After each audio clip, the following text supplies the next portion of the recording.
किसी को बताए ना बताए, पत्नी को एक बार बोल कर देखना, वो तुमको विल पावर मजबूत करेगी, कह देगी चिंता मत करो, मैं हूं और आप हो, सब करेंगे।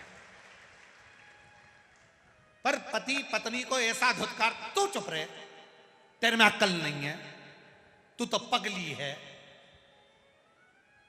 अरे भाई, इसने तेरे से कहा था कि तू कर्जा करके आ। इतनी माताएं बैठी है, इतनी, और इतनी टीवी पर कथा सुन रही हैं। एक माता ने कभी अपने पति से कहा हो कि तुम कर्जा करो, चोरी करो, डाका डाल के लाओ? कोई नारी अपने पति को चोरी करता नहीं देखना चाहती, कोई पत्नी अपने पति को डाका डालते नहीं देखना चाहती, कोई पत्नी अपने पति को कर्जे में डूबते हुए नहीं देखना चाहती। पत्नी हमेशा पति को चंद्रमा की रोशनी की तरह बढ़ती हुई देखना चाहती है, सूरज की रोशनी की तरह बढ़ते हुए। अब कर्जा हो गया, तकलीफ आ गई, बुरा करिया है, बेकार काम करिया है, तो घबराना नहीं। अपनी धर्म पत्नी को एक बार आद्य शक्ति समझकर, पार्वती समझकर, शिव की शक्ति समझकर उसको भी अपनी बात कहो, दिल से कहो, जो सच है उसको कहो।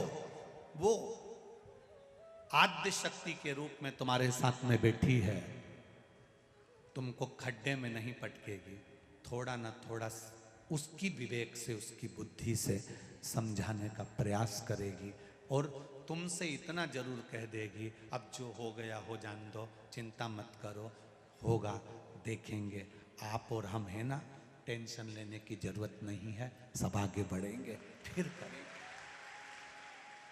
ये नारी का बल है, ये नारी की बलता है, ये उसका धैर्य है।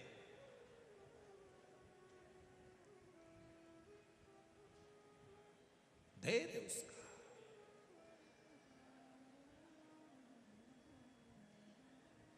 पत्नी मर गई, पति टूट गया। क्यों भैया? आज तुम मदिरा की दुकान पर खड़े थे, क्या बात है? बहुत गम था इसलिए पी ली। अच्छा, पत्नी का पति किसी का मर जाता है, कोरोना में चले गया, इसको गम नहीं था, ये नहीं गई। तुम्हें गम था, कर्जे में लदालुम हो गए, गम हो गया, किसी ने कुछ कह दिया, गम हो गया, झगड़ा हो गया, गम हो गया, और तुम मदिरा की दुकान पर चले गए। नारी की जिंदगी में कितना गम है। ताने सुन रही है, आप शब्द कह रहे हैं, लोग ताने दे रहे हैं, आड़ा टेढ़ा कर रहे हैं, कहीं कुछ हो रहा है, कहीं कुछ हो रहा है। रोती है तो भी रसोई घर में रोटी बनाकर अपने बच्चों का पेट भरती है, वो नारी कोई सहल नहीं हो। गम तुमको है, गम इसको नहीं। जो आता है, पति आया तो दो शब्द कह गया, देवर आया तो कह गया, जेठ आया तो कह गया, ससुरा आया तो कह गया, सासू आई तो कह दिया, मायके वाले बोले तो बोल दिया, भैया से बोलो तो भैया बोले, भाभी से बोलो तो भाभी बोले। एक नारी, बेटा है तो बेटा बोले, छोरी है तो छोरी बोले, एक नारी जिंदगी भर सुने, इसको गम नहीं है। फिर भी शंकर की आदि शक्ति इसके अंदर विराजमान है, इसलिए धैर्य रखती है, फिर आगे बढ़ जाती है, रोती है, पोंछती है आंसू, फिर भी तुम्हारा साथ दे जाती है, फिर भी साथ देती है। वो नारी है। और तुम कहते तुम्हें अकल नहीं है, तू चुप रहे, तेरे में अकल नहीं, तेरे में अकल नहीं। और जब पूरी तरह से खड्डे में गिर जाता है, तब आखिरी में कोई साथ नहीं देता, तब वो फिर पत्नी कहती है, ये मेरी रकम पड़ी हुई है, उतार कर दे देती है, बेची आओ, ले जाओ, कर्जा चुका दो। आखिरी में भी वही साथ दे रही है, अंत बिंदु में वो साथ दे रही है। और एक बात अपनी जिंदगी में उतार कर रखना, रकम दुकान पर कब जाती है? जब घर में दुख आता है। किसी भी नारी की रकम दुकान पर ऐसे नहीं जाती। बोलो री जीजी सही है कि गलत है? घर में कर्जा बढ़ गया, दुख आ गया, तकलीफ आ गई, परेशानी आ गई, तब घर की रकम दुकान पर जाती है।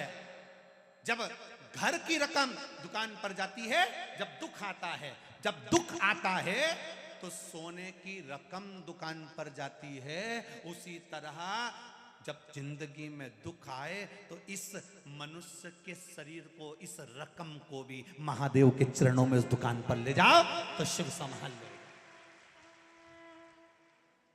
सोने की रकम दुकान पर जा रही है, सोने की रकम दुकान पर पहुंच रही है। ये शरीर भी उस परमात्मा की चौखट तक जाना चाहिए।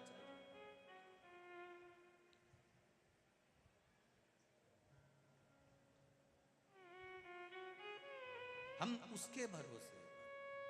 पति कहता है पत्नी से, तुझमें विवेकता नहीं, तुझमें बुद्धिता नहीं, तुझमें तू नहीं जानती। अरे तकलीफ आई है, एक बार बैठकर उससे भी कहो जो तुम्हारी अर्धांगिनी है, और अर्धांगिनी से भी निवेदन है अपने मन में कुछ ना रखते हुए, अगर कुछ बात कहना है तो अपने पति से कहो, किसी से मत कहना। दुकान पर 50 नौकर काम करते हो, फिर भी फोन लगाकर नौकर से मत कहना कि तुम मेरे को ये सामान ला कर दो। अगर कहना तो अपने पति से कहना। क्यों? अगर एक आध बार तुमने नौकर से कहा सामान ला कर दो, नौकर 3-4 बार सामान ला कर देगा, तो हो सकता है लोगों की दृष्टि गलत हो जाए। अपने पति से कहना मुझे ये सामान ला कर दो, वो लाए तो ठीक, ना लाए तो ठीक, पर नौकर से भी मत कहना कि मुझे सामान ला कर। अपनी चिंता वृत्ति से कहो।